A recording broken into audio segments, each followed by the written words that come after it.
Hello, everyone. My name is Peter Cole, and I am honored to be moderating this event this evening. Welcome, everyone, for coming in. My name again is Peter Cole. I'm a historian.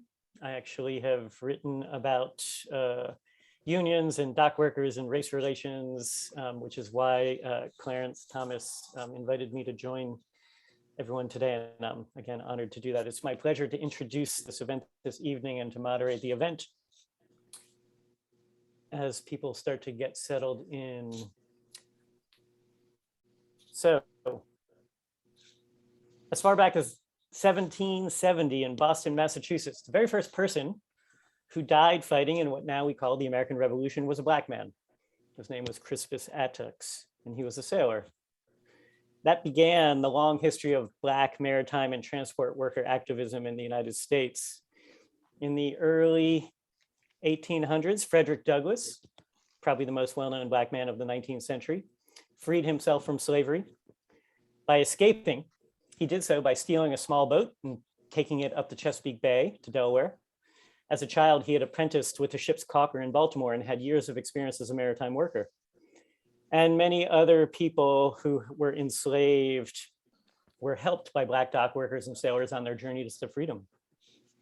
Fast forward to the 20th century, and the list of incredible Black people who have worked in the maritime industry includes Langston Hughes, Marcus Garvey, Claude McKay, William Monroe Trotter, Usman Semben, and others.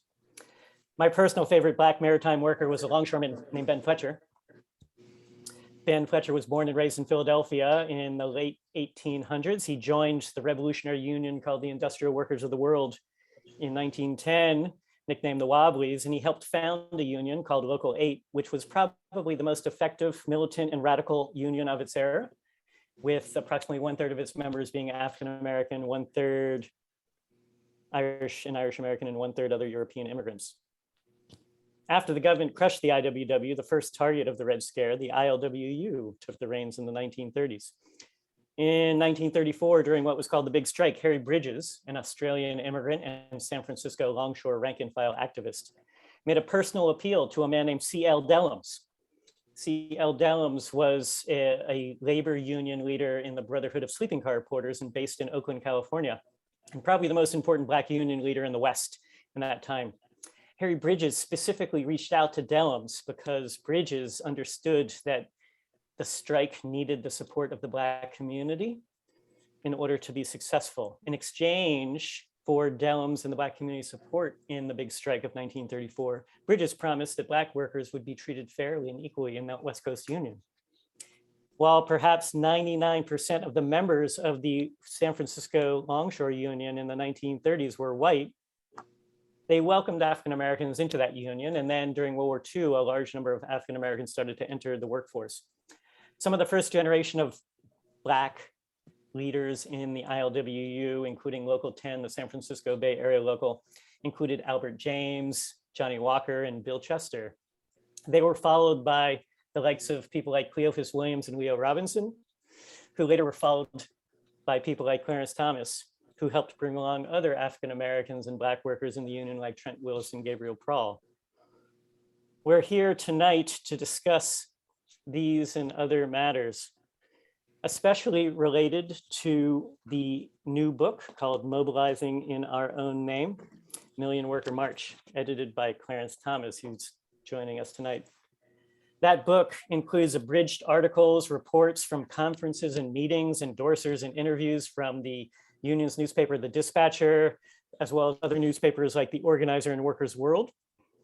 There are also selections in this book from People's Video Network, Labor Video Project, from individuals' writings and books on labor, as well as leaflets, posters, photos, speeches, and other video transcripts.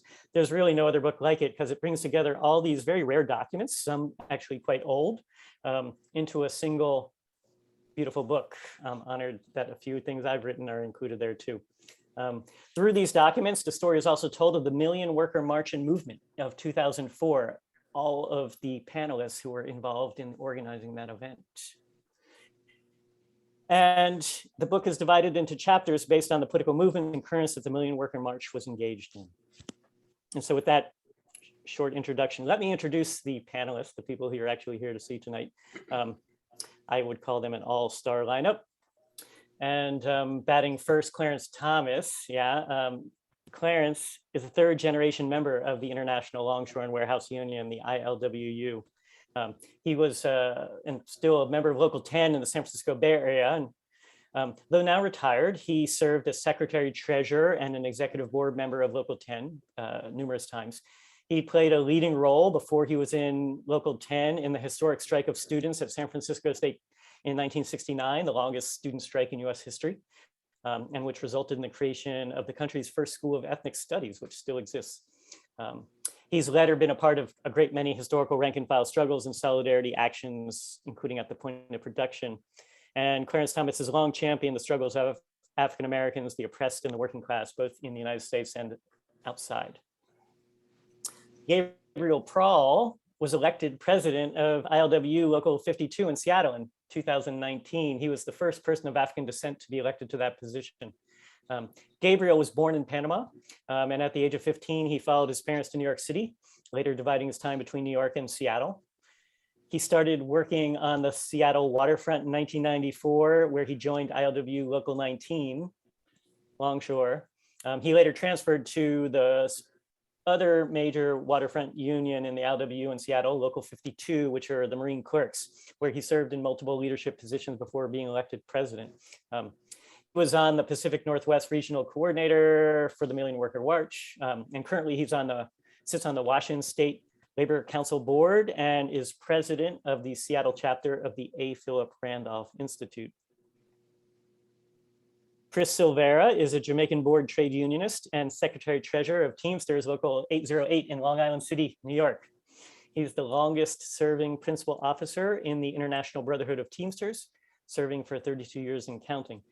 In 1999, Silvera became the first chair of the Teamsters National Black Caucus to be elected by its members. He served also as Eastern Regional Coordinator for the Million Worker March in 2004. And the following year, he helped convene the Millions More movement and was one of its featured speakers. Brenda Stokely is a radical human rights, labor, and community activist and internationalist. She spent the last 49 years building organizations, movements, and alliances, raising the voices of the ignored and the forgotten to win needed services as well as protective laws and policies. She also served as the Million Worker March Eastern Regional Coordinator. She's the former president of Local 215 of the Social Service Employees Union and former president of AFSCME's District Council 1707. And she currently belongs to the Social Service Employees Union Local 371. Last and not least, Trent Willis joins us tonight. He's a third generation African-American longshoreman and current president of ILWU Local 10. He served as the business agent and a member of the executive board before that. He brought forward the idea of the Million Worker March in the early 2000s and served as its co-chair. In 2020, he was the catalyst for the West Coast port shutdown, the Justice for George Floyd, and the commemoration of Juneteenth by the entire Longshore Division, 29 ports up and down the US West Coast. He's also been on the front line of defense of essential workers during the COVID-19 pandemic, specifically when the cruise ship Grand Princess was berthed at the port of Oakland. He was responsible for initiating the resolution to make Angela Davis an honorary member of ILWU Local 10, which occurred on Juneteenth just a few months ago. I hope you can agree with me that these five people are, or sorry, six, I guess five excluding me, right, are a wonderful panel for those listening in and watching tonight. I thank you for your presence. Each of the five speakers are going to speak for about 10 minutes each, followed by about 30 minutes of discussion, which I will help moderate. And so with that, I will turn things over to Clarence Thomas. Thank you so much, Clarence. Thank you. I just have one question. Did Peter cut into my time? I got a 30-minute speech and I only got 9 minutes and 45 seconds to give it.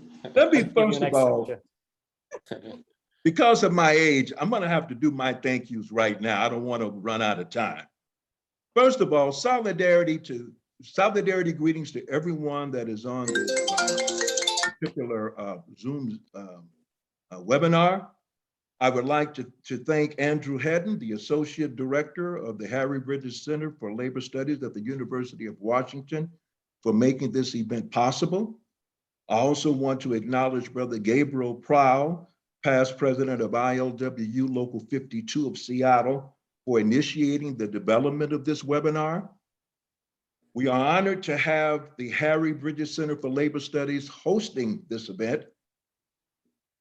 And I would say that we would not be here were it not for the legendary Harry Bridges and the other founders of the ILWU and all of those who have contributed in making the ILWU known around the world, not only for its contributions to the labor movement, but to the entire global working class. The panelists are in the tradition of radical African-American voices in the labor movement. They are courageous and unwavering in their commitment to democracy, not only for the labor movement, but for the entire working class. You must have courage if you challenge the Democratic Party, the AFL-CIO, and some of the most powerful union leaders in the country who oppose the Million Worker March. They have all challenged and struggled against systemic racism and white supremacy, both in the labor movement and beyond. I think where I would like to start is to pick up on something that Peter Cole made reference to in his introduction when he spoke of Harry Bridges appealing to the African-American community in the 1934 strike. This is a historical moment and one that deserves greater scrutiny and emphasis, because as far as I'm concerned, Harry Bridges and Henry Schmidt and the other leftists they were the ILA at that time.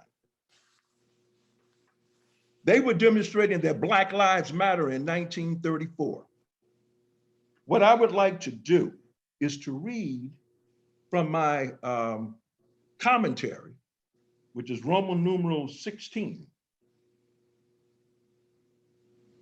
ILWU 1934, Built in Struggle versus White Supremacy. In 1934, during the Great West Coast Waterfront Strike, Harry Bridges, Henry Schmidt, and other rank and file strike leaders struck a mighty blow against white supremacy as it related to the employer's use of Black workers crossing the picket line during the strike, as well as challenging discrimination within the labor movement itself. They appealed directly to the Black community in the Bay Area through the Black church. The union made a commitment, and that commitment made it possible for ILWU Local 10 rank and file leadership, which is included on this panel. Brother Leo Robinson passed away in 2013. He's not here today. Neither is Brother Henry Graham, who was also the president of Local 10 in 2004. Let me just say this. When we look back in terms of the origins of the Million Worker March, I would be remiss if I did not underscore the importance of our fathers.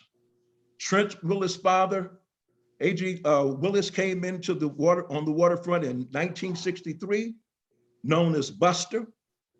My father, Clarence Thomas Sr., came on the waterfront in 1963 as well. Brother Leo Robinson also came in on the waterfront, a second generation Longshore worker, in 1963. And for purposes of contextualizing and broadening the struggle outside of the ILWU, Peter made reference to C.L. Dellums. C.L.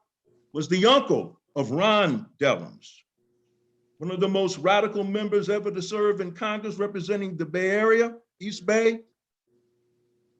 His father was also a longshoreman. And I submit to you that it is not a coincidence that all of our social justice activism and revolutionary spirit emanates from the fact that our fathers were members of one of the most radical unions in the United States of America. And I feel very strongly about that. And the ILWU created the space for African-American longshore workers to initiate the Million Worker March. The Million Worker March took place on October 17th, 2004. As mentioned earlier, Trent Willis came up with the idea in January 2004, some 10 months before the 2004 presidential election. It's absolutely extraordinary that we were able to do what we were accomplished. And let me first of all say this. This resolution started at Local 10. And because of our history of democracy and rank and file democracy, we were able to put a resolution forward that passed unanimously, that eventually went to the Longshore Caucus, the highest ruling body of the ILWU Longshore Division, where it passed. There was a great deal of resistance to the Million Worker March for any of a number of reasons, but let me just state one in particular. The influence of the Democratic Party on the labor movement is extraordinary. And I can attest to the influence that the Democratic Party asserted over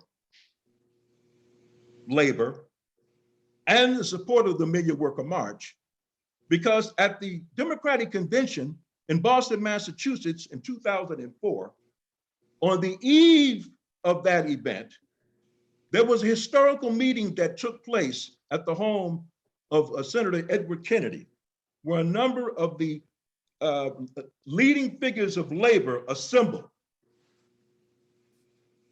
We were told by our own international president that the subject of the Million Worker March came up and that there was unanimity that the Million Worker March, good idea, although I really don't believe that they meant that, but they said it was the wrong time. They also said it was the wrong time when the 1963 March on Washington took place. But to really show how much influence the Democratic Party had on labor, a memo was sent out by a woman by the name of Marilyn Snyderman. She sent this memo out to all of the AFL-CIO affiliates, state labor federations, also labor councils. And in that document, she said, while we might agree with many of the aims and goals of the Million Worker March, we will not be devoting any money or any resources. And the reason why is because the Million Worker March was about putting forward a workers' agenda. Before we can have a workers' party, we got to have a workers' platform. Our platform was stopping the dismantling of Social Security, public education, slashing the military budget, a national living wage, the elimination of Taft-Hartley, workers' rights, protecting the environment, and end to corporate greed. People said, this is much too broad. You have to narrow it down. We said, no, these are the issues that are pressing for the working class. Now, let me just say this. When they tried to put the kibosh on giving us any money, they were quite successful in doing so. But little did they know that a leading African-American trade unionist, and one that I consider one of the most important rank and file leaders of the modern era of the ILWU, Brother Leo Robinson, went into his own pocket and donated some $50,000 so that we were able to produce T-shirts, buttons, and other types of materials to raise money. They thought that that was absolutely unprecedented, and it was. Because when those Million Worker March t-shirts came out, that told the Democratic Party, that told the officialdom of labor, and even our own leadership that was back away from the Million Worker March, that we were not going to be turning back. Within 10 short months, with a very limited budget, we were able to assemble workers, waged and unwaged. We were able to assemble social justice activists, anti-war activists, trade unionists from all over the world, including Canada, Haiti, Japan, South Africa, Mexico, all assembled at the Lincoln Memorial, where Dr. King had given his great speech in 1963. We were not to be denied. I don't know how much time I got left, Peter. You took the extra minute and a half, so try to wrap up, please. All right, okay. Well, I got a good sense of when I need to cut it off. But as you can see, I could spend a whole hour and a half on my lecture alone, but I realize I can't do that tonight. But I would just like to say this. One of the reasons why I was compelled to do this anthology is because we don't want to, the people on this doggone screen, we don't want to be like dinosaurs where you read about us. We want young people to understand what we did, how we did it, and that it's possible. Dare to struggle, dare to win. Thank everyone for listening. I had to cut my speech down, but I covered some of the points. If you want to get the rest of the points, you're going to have to buy the book. Go to Million Worker March, www.millionworkermarch.com. Thank you so much for listening. Okay, Peter. Thank you. Thank you very much, Clarence. I'm sure we're going to get to hear more from you in the near future. Next up, well, I already did all the introductions. Turn it over to Trent Willis, please, Trent. All right, good evening to everyone. I want to first start off by sending a shout out to my comrades here, some who I haven't seen in a while. And I just wanted to, Sister Stokely, Brother Prawl, Brother Silvera, it is really good to see you. And I'm just elated to be on this podcast to help tell our story and what we went through in building this movement. You know, and also from the Local 10 membership, I want to thank the Harry Bridges Center for putting this on and helping us spread the word about what we accomplished back in 2004. And I'd like to start off by just basically, and hopefully I don't take up too much time here. I don't want to. I like to listen to my brothers and sisters speak more than I like to talk. But I just want to talk about what the Million Worker March meant to me personally and how it influenced what I do as a trade unionist. And you know, I can put it in very simple words. You know, it taught me that in order to make gains or for working people to get what they deserve in this country is we have to do it in our own name. And I know I used the title of the book, you know, but in our own name means separate from the political structure that we have here in the United States, meaning the Democrats and Republicans. Workers need to have an organization that represents workers and not political parties. It felt as though when we were organizing this event that we were doing it, and some of the panel might disagree with me, but it felt like we were basically trying to accomplish the same goal as the Black Panthers. The Black Panthers was a group that, in my opinion, came the closest to doing what needs to be done as far as organizing progressives in this country, and to stand up against the capitalist system, which is full of corporate greed, full of oppression, racism, and all of the different tools of the bosses used to divide us. Speaking about racism specifically, racism to me is the most powerful tool of the bosses to divide workers. If you can get working people in this country to believe that one or the other is the enemy, then those people never get together and start discussing the real issues, which is poverty. And I believe that the Million Worker March taught me to stay focused on what the real goal is, which is to unite workers. You know, Clarence mentioned earlier that the idea from the Million Worker March came from myself, and I whoa, and I appreciate that, Brother Clarence. But I do have to give credit where credit is due, and the idea actually came from my mother, and she passed away in 2003.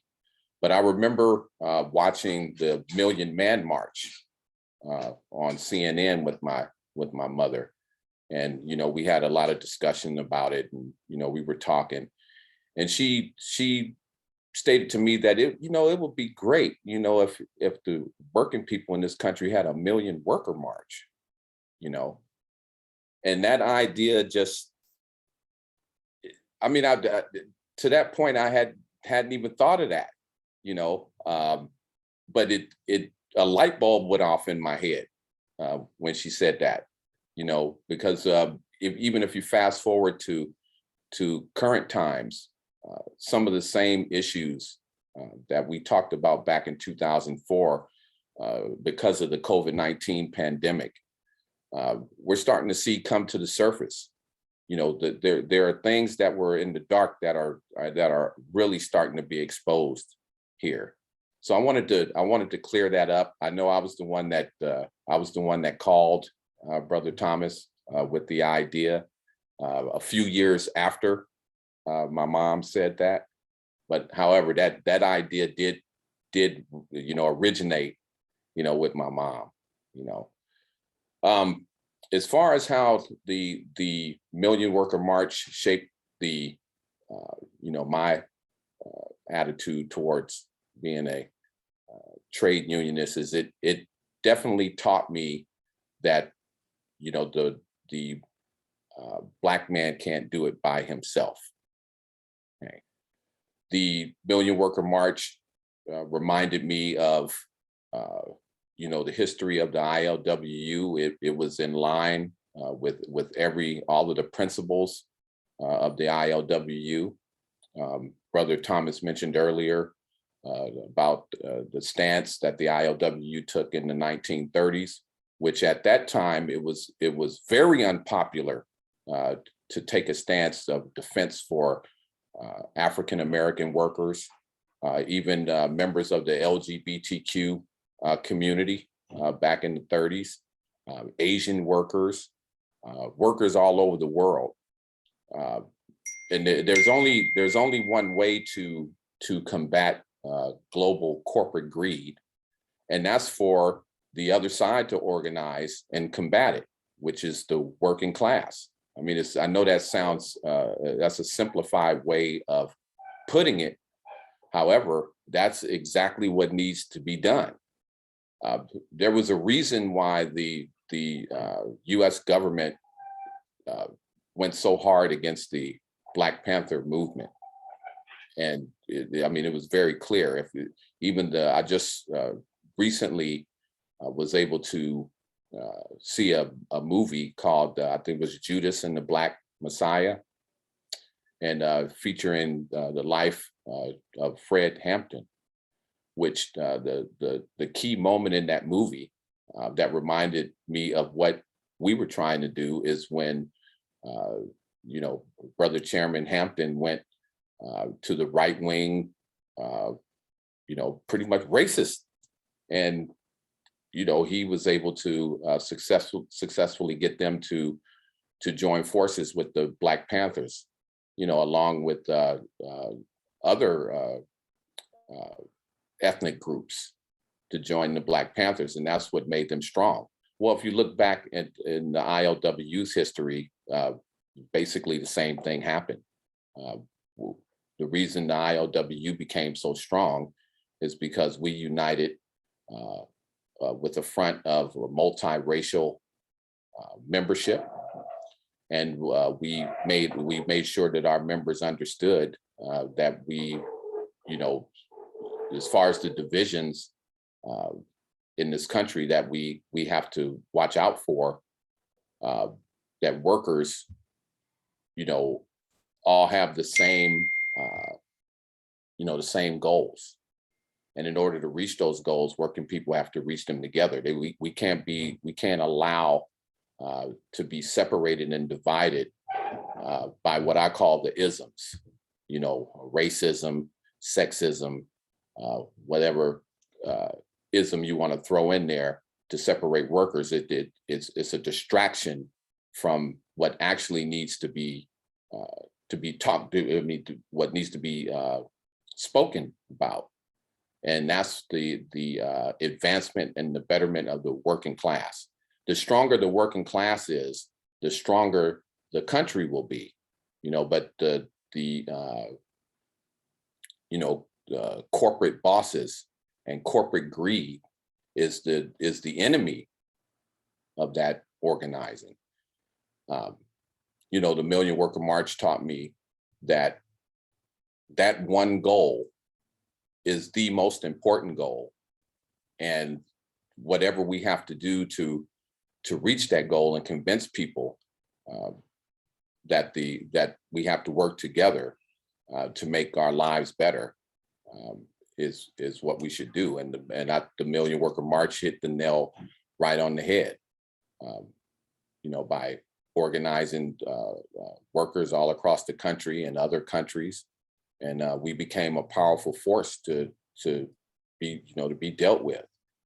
Brother Clarence also mentioned the resistance we got from institutions when it came to organizing the Million Worker March, which as a young man was very surprising to me. I was surprised to see the resistance we got from the AFL-CIO and even other institutions within the labor movement who wanted to stay lockstep behind the Democratic Party. And you can fast forward to today, and you can see that the allegiance of the labor movement to the Democratic Party is just not working. It's not doing anything for the labor movement. So organizing in our own name is the only answer to that.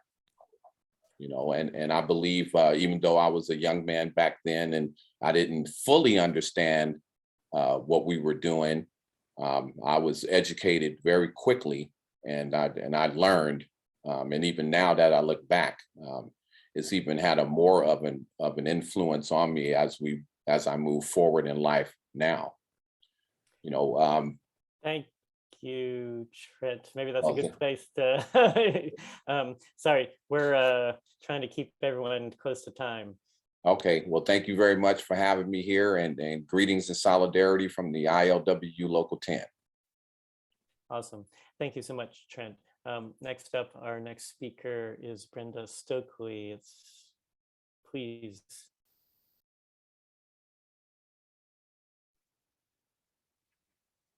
I want to say that I am so glad that we get these opportunities to be amongst each other. It always inspires me to be around these brothers and several sisters that were also involved in getting this Million Worker March on the Lincoln Memorial and the work that took place. In New York City, Chris and I worked together with several different unions. Many of them who said yes were women.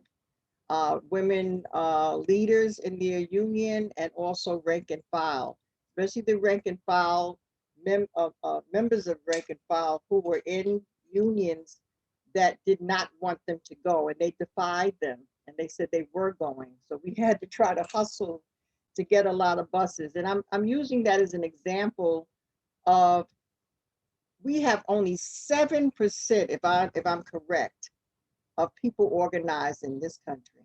This is a crime. It's a crime on many levels. One, in terms of what the leaders of the unions that still have a lot of say about what goes on under the AFL-CIO and not under it, that they poison the minds of the workers. And you're seeing it also in this pandemic situation. That there's nothing that they could do. They don't have to really fight for you on any level. They could just go in and let the boss give them the contract or the resolution about what you're going to do with COVID, and there's no fight back at all. There is an undercurrent when you see how the workers are trying to find a way out of their situation, how they're treated, how they're abused at work, how they don't want to, like in New York, you can wait 8 years before you get a contract.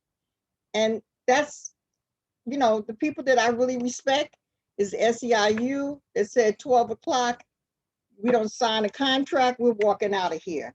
And there's a few unions that still understand that they can actually walk out, and regardless of what the contract says for the workers that are the municipal workers or the state workers or the federal workers. Yes, they have that there, but that doesn't mean that you have to follow that. You might have to have some fines put on you, but you can still go out. So some of the basic senses of the power that the rank and file has to be put back on a front street. That the most important people, I told people, don't get a job in the union. Your power is when you're in the rank and file, right? And so that's against reactionary unions, and it's also against the bosses. So this book, every time I look at it, thumb through it, send some to other people, it just keeps me going of trying to pass on to younger people, much younger than me, that they have a right to do this, and it has been done in the past. Because we can't pat ourselves on the back, and that's what this book shows. This is a book where people are supposed to take it to know that when they were trying to oppress us on any level, people stood up and fought back. I mean, you might lose. I lost my position in the union. I knew that. I used to tell people, come here to this union and get what you need from here, because I'm not going to be here all the time. So we're going to make sure that there's a way for you to do what you're supposed to do as a rank and file group, and not be swept under in terms of your rights. They've turned the world upside down to make you think that you have no rights. They turn the world upside down to make you think that you have no links with anybody else, that you're not in the same way. And what Trent just said, that's not true. But what is true to the bosses is that is a tactic that they use that always works. So they're not going to throw it away. You need to know that that's what they do, and you need to do the opposite of that. And that is to come together as workers that are the people they used to call the salt of the earth. They're the people that keep the place working. People look at me sometimes when I say, look, if we all went to an extended lunch in New York City, everything would be shut down. If every union went out and their workers went out And what does that say to you? That says to you that you're the one that keeps the city running, not the bosses, you do. And you are supposed to be respected, and you are supposed to be given monies that your families could really live on. And you are supposed to be able to have a lot of say-so about what's going on in this country, what's going on in your union, what's going on in your workplace. So this is what we have to take and try to expand and extend it so that people get this. They don't get it because 24/7, the bosses are putting all kinds of the opposite view on TV, on the media, on Facebook. You can't go nowhere to get from under what they're telling you, that you have no rights, that you have no power and you have no rights. And the people that Trent mentioned, the Panthers, you're right. The Panthers stood up. You look at other people who stood up over the decades, over the centuries. You have to stand up, because the person who has the power ain't going to hand it to you over any moment. If they give you something, you better look at it and make sure that it doesn't cut your hand up, because they're not for you. So there is so much that we can do with this book and other things. There was, before that, we also tried to struggle for a Labor Party. And they did the same thing. And I'm saying the other people who were with the Democratic Party and the people that were in the AFL-CIO, they tried to destroy it and put something in place that was nothing like what we were talking about. So there has been so many instances where people come together, wake up, and know what they have to do. And secondly, know what's going to happen to them. You know, you have to say, I'm not going to stand up against the power and expect that nothing's going to happen to me, you know, but you have to keep on training and preparing other people to take your place and know and be conscious about what happens. So Trent, your mother, she was a revolutionary and she planted some of those revolutionary ideas from you. Clarence, and all my other brother Chris, Gabriel, you all came from the seeds of people. We didn't become this radical and having these kind of activism views by ourselves. We're on the shoulders of all the other people, including our families. And so that's because when we in the 60s, it was like you inhaled the right to talk about, you want to change everything fundamentally. You want to talk about revolution.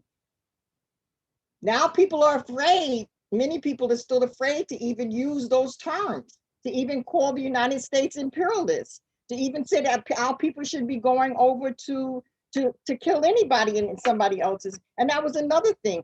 At that time that we were preparing for the Million Worker March, there was a heavy, strong anti-war movement around the world, not just here, around the world. Again, people collecting together with the same view of what needs to happen and what needs to be changed. And so we need to just try to find all the ways that we can to give the standpoint that we have and what we've done and what historically people have done, that you have to fight back to be a real human being and not let people strip it from you, because that is what happens. Right now, they're dividing people and having people, when you look at the things that are on the TV and everything, they're all to divert people away from what's really going on. Even the thing around the vaccines and everything like that, they're trying to put people in a situation where they're not have the right to make their own choices. They don't have the right to say, this big corporation has been doing all kinds of disastrous things as long as it existed, but now we should listen to them and go and take something that we don't even know what's really in it, right? So there's a lot of things, and the main lesson to me is that you have the right to stand up, you have the right to find the truth, and you have the right to gather with other people to fight in a way that you actually fundamentally change things. And it is not a fantasy, and it's not something that nobody ever did, because it has happened here. It has happened in other countries too. And then how did it happen? That's what we need to study. What did people do to succeed? And that is what we need to find out about. And the best way to be able to take it to younger people and other people that are out there trying to figure out what to do. Amen. Well, thank you so much, Brenda. Those are some wonderful words. Thank you, Clarence, Trent, and Brenda. Next up, Gabriel Prawl will be speaking. Thank you, Peter. I want to thank you for being here and hosting this event. I'm moderating the event. First of all, I want to also say thank you to the staff of the University of Washington Harry Bridges Chair for hosting us and putting this on. I like Clarence to say, I want to thank a few people before I get over the time. I want to thank all the panelists here. I've been working with them for years now, and they are just marvelous and inspiring. You know, I want to also acknowledge people that work in the Puget Sound with me with the Million Worker March when we first started, like Michael Hoard, Brian Wiles, and Lee Carr. We actually started in Local 19 when we was organizing for the Million Worker March in 2004. And I want to talk about what the Million Worker March did in my life, the role that it played in creating who I am today. You know, I could reflect all the way back to 2004 when we started organizing the Million Worker March in the Puget Sound in ILWU Local 19. You know, I can remember when the president of my local, I believe at that time was Harold Douglass, come in his office and say, hey, Gabriel, come here. I got something you might be interested in. And when I went in his office, he showed me a letter from ILWU Local 10 calling for the Million Worker March. And I was excited about it because, you know, I was the chair of the education committee at Local 19 at that time.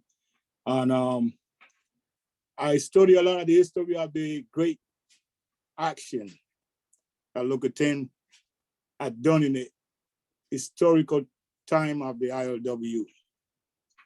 So having the opportunity to do such thing was kind of inspiring to me. But not only that, but the idea of thinking that I was going to be playing a role in organizing a movement that's going to take me to a place where great leaders like A. Philip Randolph, Brian Rustin, and Dr. King was there back in 1963, and made history. You know, I was going to be added to the history of being part of organizing campaign to stand up for things that leaders like Randolph did, and organizing in the same way when Randolph organized the march on Washington in 1963. He had the same idea that no politician would be invited. This is something that the Negro people needed to organize on their own. And workers and community leaders and community activists from all over the world, all over the country came. You know, I want to go back to when I first started organizing. You know, I recall the idea of, like Clarence mentioned, all the setback and all the pushback that we got from trying to organize. And I can remember the first time I went to my executive board and I asked for funding to start organizing for the Million Worker March. And I don't know if maybe members wasn't too aware or understand this movement that was coming. So one of the e-board members mentioned that made a motion to just give me $500. And when that happened, I didn't dispute it. I just went with it.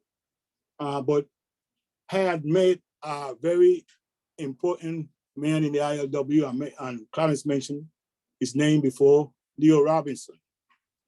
And Leo Robinson became my mentor. And I started explaining Leo what happened and how I felt, because I feel this was a big thing and we needed funding. And I knew that Leo had donated $50,000 to buy the t-shirts. So I knew he understood how seriously this Million Worker March was all about. So I asked Brother Leo Robinson to come to my membership and executive board and speak about the Million Worker March. And Leo Robinson agreed to do so. And Leo Robinson came to my local and he spoke to the executive board and he spoke to the membership. And when Brother Leo Robinson spoke to the membership, Leo Robinson had the whole room listening to him, the whole membership. The room was quiet.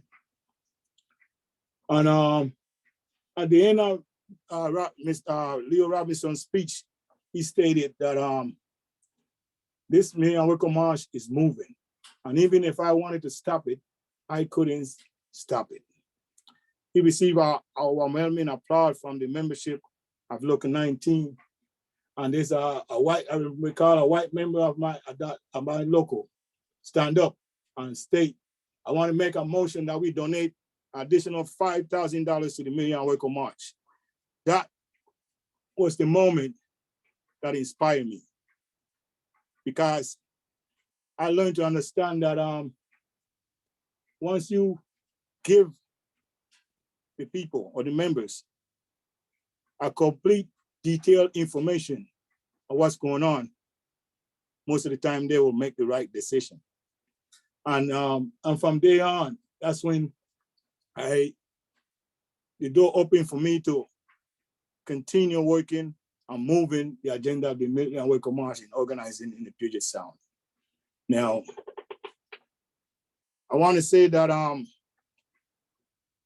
the role that the Million Worker March did by inspiring me, it also paved the way for me to see to realize the role I was going to play in the ILWU. Because after the Million Worker March event, we started organizing for other stuff, reaching out to the community, because what the Million Worker March did to me, it opened the connection with different workers from all around the world. I'm talking Japan, Central America, Africa, Colombia, all over the US, Brazil. I met workers from all over. And what that showed me clearly, that workers all around the world was fighting the same struggle we was fighting here. And they was looking for a call. They was waiting for a call to bring us all together to fight this oppression that was keeping all of us down. Every single worker, every community. So when I think about what I needed to do, it was like something that comes out of me that I didn't know I had. And when I'm saying that sometimes we got something that's inside of us, like Sister Brenda stated, that we already was blessed with that inspiration inside of us, but it took a movement to bring it out. And that's the role that the Million Worker March played. It brought out the things that I had in me that I didn't know. And it gave me the ability to acknowledge humanity. It gave me the ability to know that I had a purpose and I needed to connect with the purpose that I have. You know, when we came back from the Million Worker March, I can recall in 2005, we was dealing with Katrina and the devastation that was happening in Katrina. And you know, I connected with that. And the reason I connected to that, because I was born in Panama, but the the poverty that's in New Orleans, I saw that in Panama. So I knew right off the bat what was going on with the people of New Orleans. And so when we came back from the Million Worker March, we focused on organizing a committee to go to New Orleans and try to do what we can to help people that are devastated in the aftermath of the hurricane. I got to tell you this, the Million Workers demand for 2005 and the Million Work More movement was the right for people that was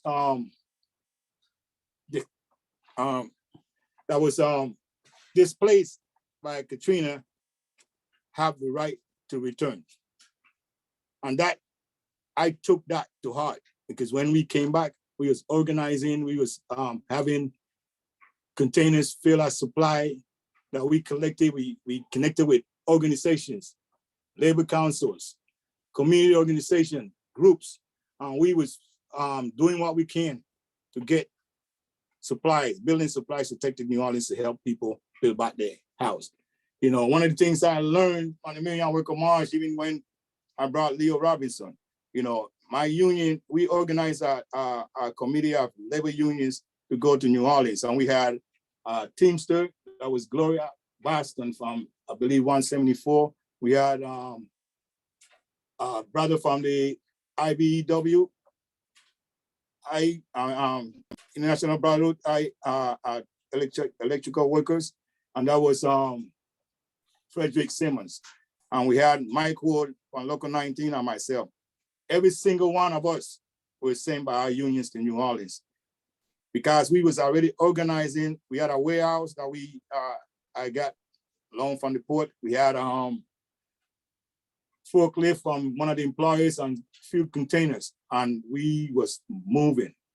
Everybody was interested in doing something. And this is what the Million Worker March is all about building a united front for change, building a united front to build power. Sorry, that's a great way to conclude your section. Thank you, Gabe, very much. Sorry for having to interrupt, but to keep on track. Let me turn things over now to Chris Silvera, our final speaker before we open it up to questions. And again, if anyone wants to pose questions, please post them to the Q&A section, not in the chat. Thanks. Chris, please. Yes, good evening. So let me thank the Harry Bridges chair up in Washington, you, Peter, for moderating this event, and to all the people that are participating by tuning in and listening to this event. I want to thank Clarence for putting this book together, this anthology. It was important that those words come from the people who were there, who actually did it, who did the work, who had the experience firsthand, and not coming from somebody doing some research 50 and 100 years from now and telling us what they thought somebody might have thought. I was brought to the Million Worker March by a gentleman named Jerome Otis out of Oakland, California, who I guess knew Clarence and or Leo and got wind of it, called me. I was then the chairman of the Teamsters National Black Caucus. I called Clarence. He told me what they wanted to do, and without hesitation, I knew that this was something that had to be done. The working class has been getting beat down for a very long time. I mean, we have had shiny moments. I think 1934 was a shiny moment, and I think 2021, if we see what's happening with the John Deere workers, the people around, not just John Deere, but there was another one. People are starting to strike again. People are starting to make demands again. And the union bureaucracy finds itself on its heels as the rank and file have decided to speak in their own name and push to make them achieve more on behalf of the class. The Million Worker March introduced me to people who I probably should have known. My sister, Brenda Stokely, was then president of Local 215, I believe it was. And she had meetings in Local 808's Union Hall in Long Island City. And I had never met her. And it brought me together with Clarence Thomas, who we have now had a genuine friendship since 2004 till now. He's been to my house, I've been to his house. We have traveled abroad together. Our families are very close. And so it puts me into a place where I've gotten to meet and talk to people who have a history of militancy and who have an intellect and an analysis that's important. My sister Brenda, who represents pure fire. I remember her at the march, and then she got up and she said, I was tired because I've been doing all these different things. And then she just blew up, just exploded, and just flames were flying. And when I came up behind her, I hate to be behind all these great speakers, but I simply said to them, be happy that she's tired.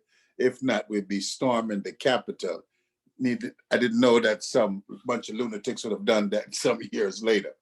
However, that being said, I am a Teamster. And I think that we just are having the results now of our Teamster election. And I think it's only appropriate that I congratulate our new General President, Sean O'Brien, out of Local 25. And I hope that Sean O'Brien hears this and reads this book. I might, in fact, send him a copy of the book. I think it's important that they be imbued with this information and this knowledge of what the Million Worker March was a part of. It's not just the Million Worker March, it's the Million Worker March movement. And from Washington, D.C., the following year, we had a march against low wages. We actually did a demonstration in front of a hospital on behalf of some nurses that were protesting conditions in that hospital. The following year, we had a connection with the immigrant rights movement. And I didn't count every individual, but I can tell you, if there weren't 1 million people there, there had to be more. Because that march, when the front of the march reached Foley Square, every street from Foley Square back to Union Square was packed, right? So we had that kind of achievement in terms of moving the agenda of the working class. So we continue to fight for better wages. We have this, we marched for $15 an hour before it was popular. We marched for immigrant rights. We've been doing this work as the Million Worker March movement. So we didn't just have a march in Washington, D.C. On the West Coast, they were battling for Oscar Grant. So Local 10, Local 808, District Council 1707 under the leadership of Brenda. I mean, she paid a price for her participation in the march, but we continue to push the agenda of the working class. So I'm very thankful for having had an opportunity and be blessed to participate, to be invited to participate in the Million Worker March. That's 2004. 2005, at the end of 2004, we had Minister Louis Farrakhan came to Chicago and spoke before the Teamsters National Black Caucus. 2005 Million Worker March stands on the podium in Washington, D.C. at the Millions More and make a call to blockade New Orleans if they did not reinstate the Davis-Bacon provisions, which had been suspended by President George Bush at the time. Some 11 days later, George Bush rescinded his suspension of Davis-Bacon and things went on as normal. it's important that we as labor make connections with things that are not necessarily popular, because labor did not come from a place of popularity. Labor has to get back into a place where it understands that it is the vanguard organization of the oppressed class. And I wanted to talk because we see what's going on in America right now. And Lyndon Baines Johnson once said, if you can convince the lowest white man he's better than the best colored man, he won't notice you're picking his pocket. Hell, give him somebody to look down on and he'll empty his pockets for you. And that's important to note as we watch the rise of the Confederate class coming back again. The vast majority of the people that fought for the Confederacy never owned any human beings. They were workers, but they were imbued with racism. And labor has abdicated its role to break down the vestiges of racism. Labor has produced equality relative, probably more than any place else in the workplace. If you're under a union contract and you drive a forklift, man, woman, Italian, or anything, you are going to have the same rate of pay. So the NAACP couldn't accomplish that. Congress didn't accomplish that. The church didn't accomplish that. The Supreme Court didn't accomplish that. But labor created equality in the workplace. And labor has to go forward. It has to build a party. It can't sit by with the Democratic Party. The Democratic Party will never deliver, because the Democratic Party is owned and controlled by the millionaires and the billionaires, just like the Republican Party is owned by the same millionaires and billionaires. So we have to get out here and build a party that the workers understand that this is for them, by them, and about them. And we don't have any interest in abortion. We don't have any interest in gun control. Our interest is in working class issues. So I'm very thankful. And just as a point of all of this, fast forward, Teamsters Local 808, as a part of its continued movement, has negotiated and have right now in the collective bargaining agreement here in New York City, achieved May Day as a additional holiday. We didn't switch it with any other holiday. We have added May Day as an additional holiday for our people in Peter Cooper Village, Stuyvesant Town, and we're trying to expand that to our other collective bargaining agreements. Power to the people, and to the people belong the power. Thank you.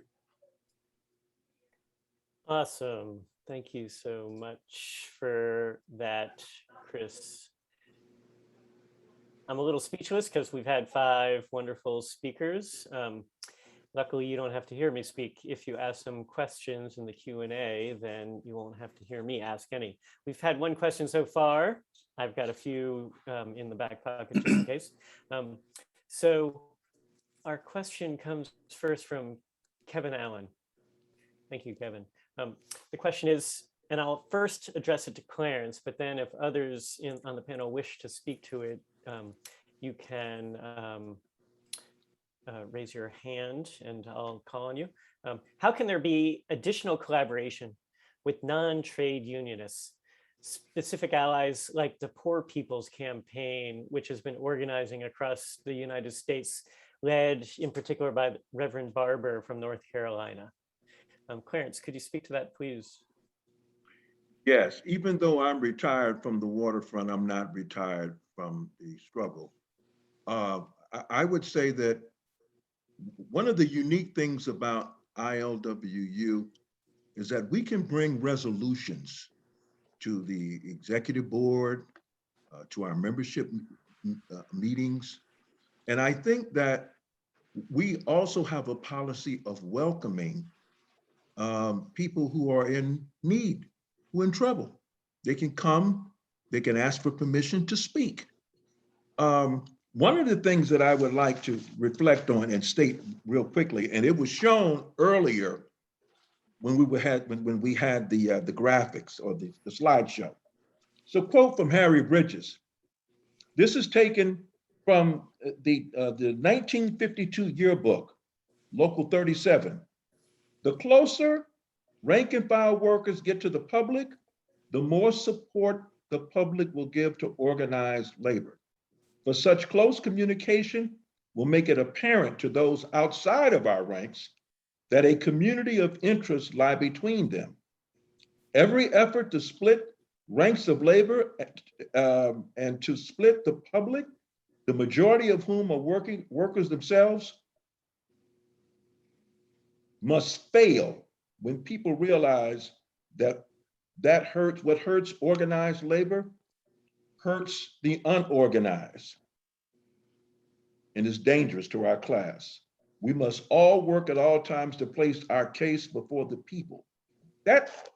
This is a part of the DNA of the ILWU. And so I think that it's just a matter of being able to make those connections. I can't speak for other locals, but I know at Local 10, and Trent is here and he can attest to it, people can come and present their issues to the rank and file. And I would hope that that could happen again.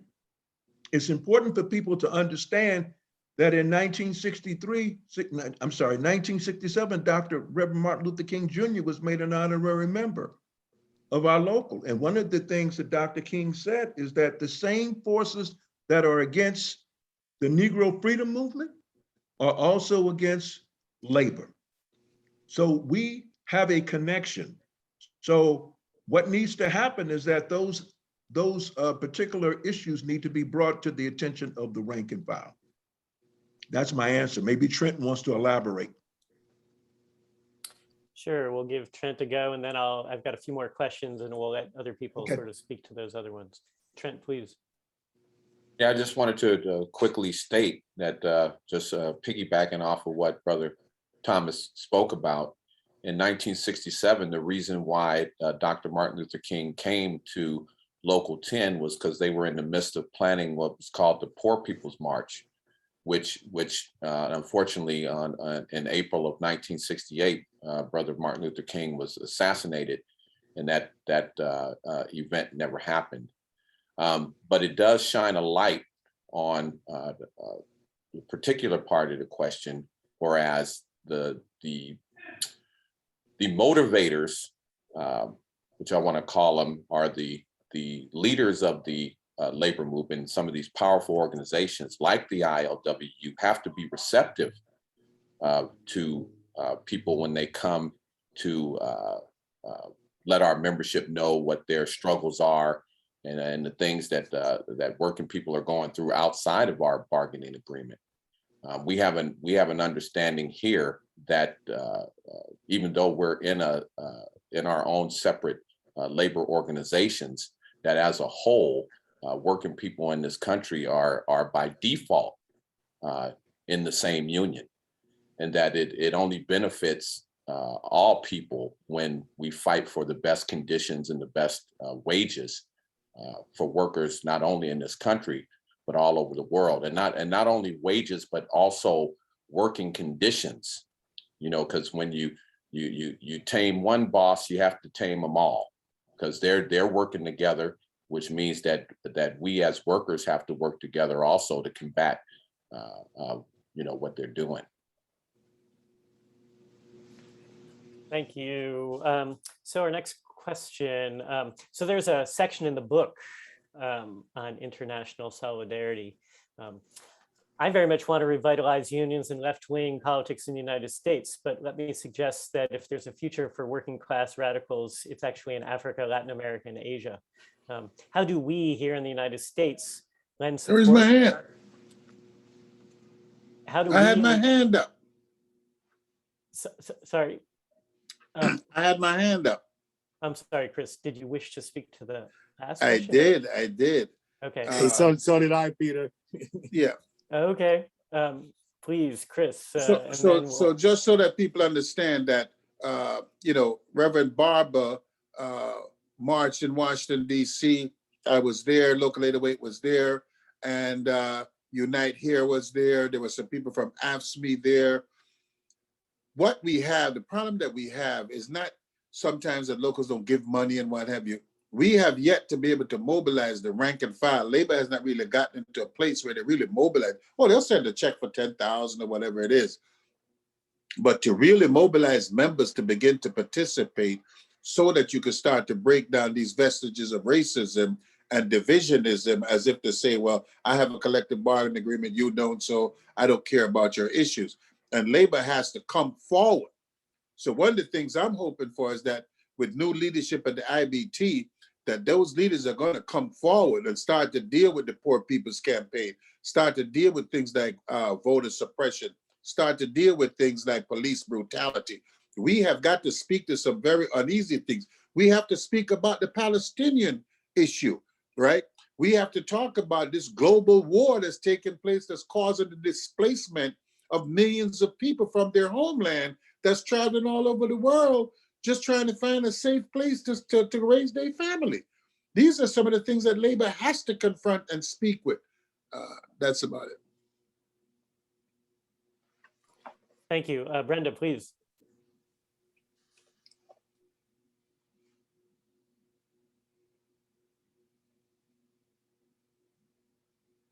Sorry, Brenda. Gotta yourself. unmute Brenda. Okay, can you hear me now? Yes. Yes.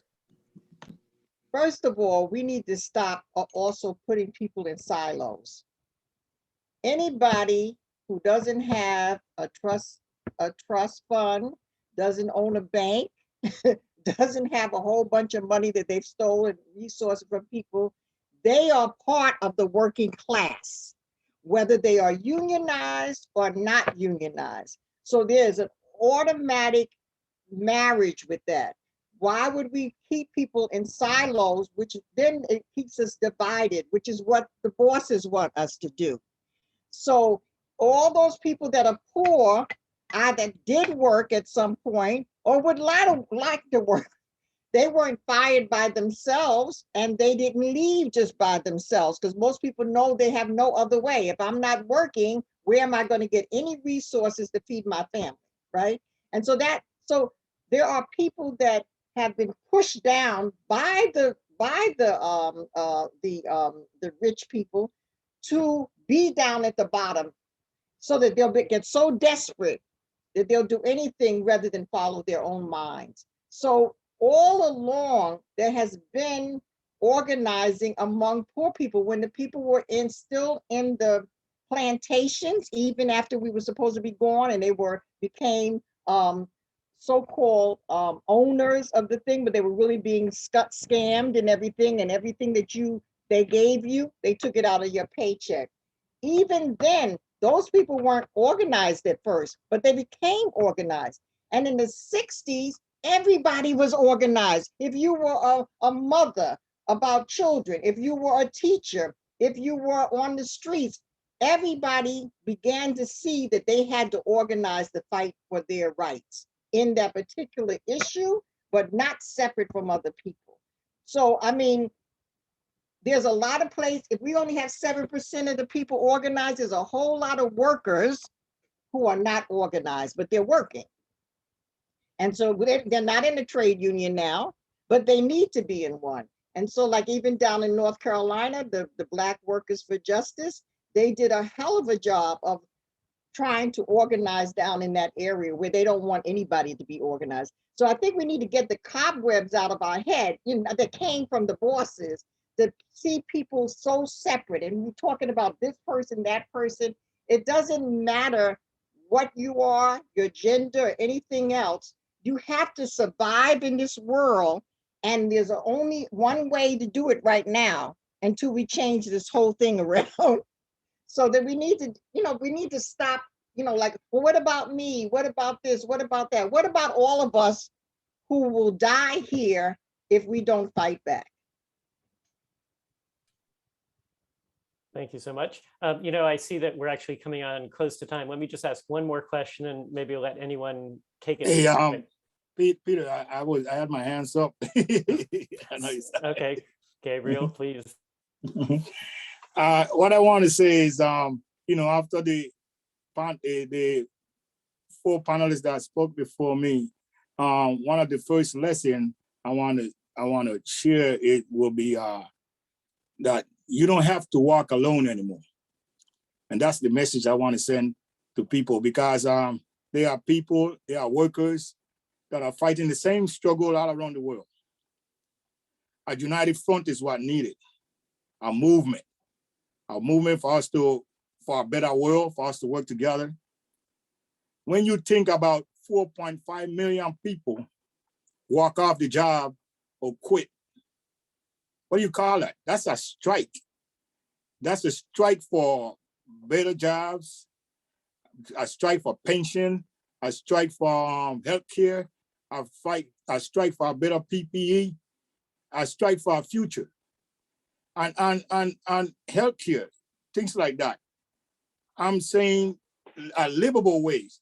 This is an opportunity right now for a massive organizing of the labor movement to organize the unorganized workers. And I call on them and saying, do you know what needs to be done? Because where do we go from here? Where do we go from here? Because people are calling and the answer needs to be addressed.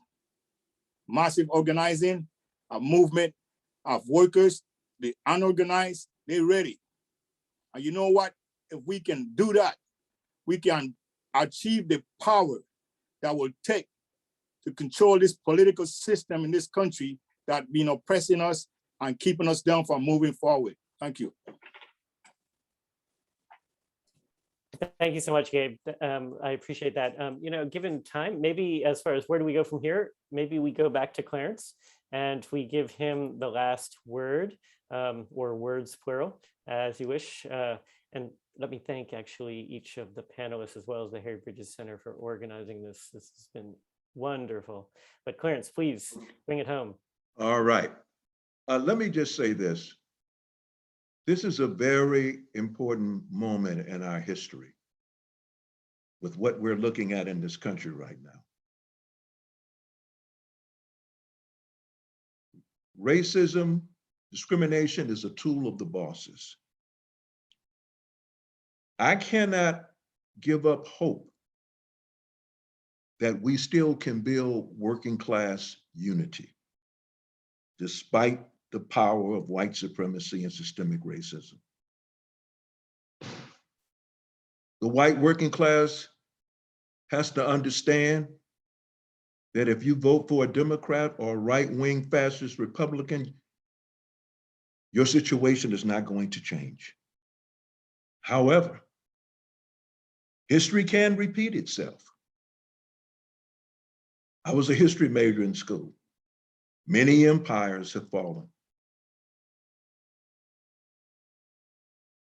I have a revolutionary outlook on life. I'm an optimist and I'm a fighter.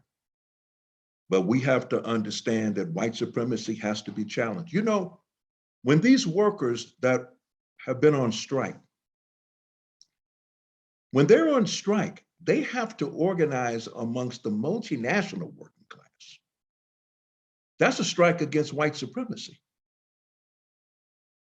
We need at this moment not to be afraid. The labor movement at one point used to speak for the entire working class and not just for its own self-interest. I want to thank everybody. I'm going to close it out. I want to thank everybody. And Peter, you really had to earn your stripes, brother, at the very end with people who had not had the opportunity to speak. But thank you so much, Peter, for your contribution this evening. I want to thank all of the people who participated. I know Brother Trent Willis has a union meeting tonight. There were some wonderful points that were raised in the chat. I'm so glad that people were a part of this. Thank you so much once again to the Harry Bridges Labor Studies and you, Andrew, and all of those who helped make this possible. Peace and solidarity. Solidarity is not an empty slogan. It means that you give something up.